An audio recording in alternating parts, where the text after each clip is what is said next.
kita. Yang kedua kita lihat huruf R ya, rendah hati. Kita baca ayatnya bersama satu ya. Hendaklah kamu selalu rendah hati, ya, ada di sana lemah lembut dan sabar, tunjukkanlah kasihmu dalam hal saling membantu. Kata yang pertama kita lihat di situ adalah hendaklah kamu selalu. Hendaklah itu perintah. Perintah yang tidak hanya sekali tapi katanya selalu. Hendaklah kamu selalu. Waduh, kita ini susah ya kan.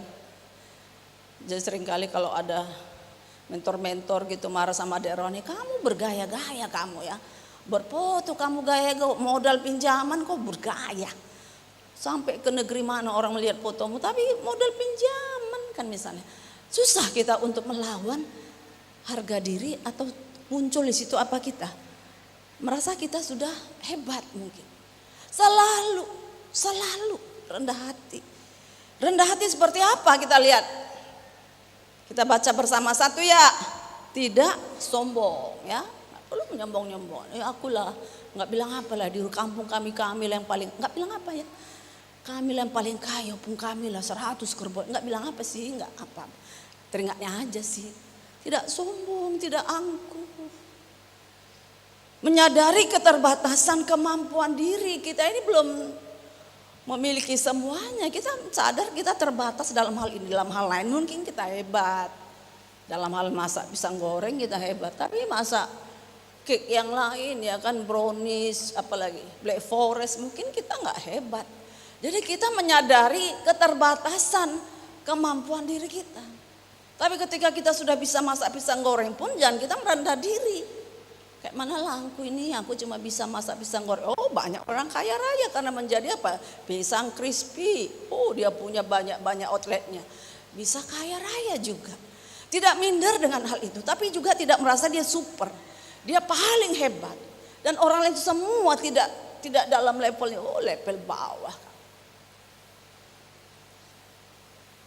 Ya satu hari Bapak Iska ini Yuda ini cerita pernah datang satu orang ke asrama katanya. Kami kaget katanya datang penumpang becak sama tukang becak kan tukang becak ngantar. Jadi ketika penumpangnya turun lebih keren tukang becaknya dari penumpangnya. Jarang ya. Biasa lebih keren. Lebih keren tukang becaknya dari penumpangnya. Ya mereka heran kenapa ya Bapak ini siapa ya? Dia cerita. Saya ini tadinya orang hebat. Tapi saya sudah kebablasan, merasa diri hebat, sekarang saya sudah kiri. Kalau tadi dari dulu aku sering datang ke asrama ini, aku mungkin ingat diriku siapa, tapi aku lupa diri. Jadi aku tidak punya rumah, istriku udah pergi ke kampung, mobilku sudah tergade, aku gak punya apa-apa lagi. Lihatlah YouTubeku, dan mereka memang lihat YouTube-nya, dia orang hebat. Dia pernah. Orang yang mungkin viral pada zamannya waktu itu. Keterbatasan. Tahu diri. Kita harus membumi. Ya. Membumi. Injak bumi. Jangan merasa di langit-langit sana. Nanti ya kalau aku nanti sudah nanti SMA. Aku jadi putri Korea. Orang lain itu semua putri kampung. Putri si borong-borong. Tahu diri kita membumi, kita sedang injak langit di perkutut. Injak langit ini di jalan Gaperta di Jermania misalnya. Tahu diri dan kita membumi dalam keadaan. Rendah hati juga adalah kita lihat apa? Next ya. Tidak keras kepala, udah dibilangin, udah tahu. Tidak keras kepala, pokoknya aku jangan diatur. Tidak merasa apa selalu tetap benar. Aku udah dewasa, aku tahu apa yang kulakukan. Terbuka menerima kritik. Ketika kritik itu memang seperti sakit, tapi itu adalah obat.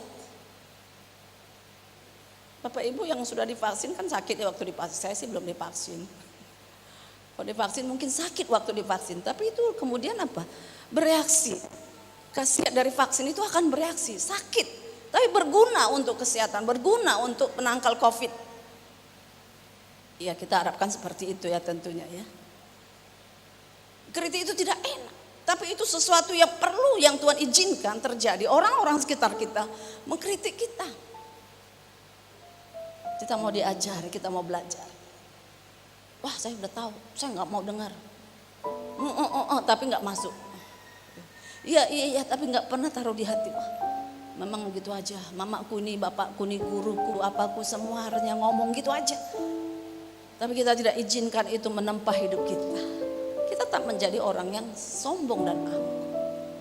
Kalau dia nggak minta maaf, ya aku nggak mau lah. Masa aku yang ini, masa aku mulai. Capek kalau kita mempertahankan ketinggian kita, capek. Kita harus memuka wajah, memasang wajah kita ketat, ya, memasang wajah kita seperti marah, capek. Banyak orang-orang tuh harus mengalah pada anak. Sebenarnya tidak mau cakapin lagi, udahlah capek aku. Suka mulas itu kan gitu. Tapi dia harus berkata, tidak, aku juga merendahkan hati. Dia bilang, ayo kita makan yuk. Bukan dia berpura-pura, tapi orang tua juga sedang belajar. Aku juga harus menjadi pribadi yang sadar kemampuanku juga terbatas. Anakku juga terbatas, sama-sama terbatas, ya sudah. Dia belum sampai pada level itu. Ya saya yang sudah lebih ini. Kita tidak selalu merasa benar. Rendah hati. Sehingga dalam rumah tangga suami dan istri, antara orang tua dan anak tidak terjadi clash terus-terusan. Karena dua-duanya sedang mempertahankan ketinggian, keras kepala. Ya, kita lihat berikut adalah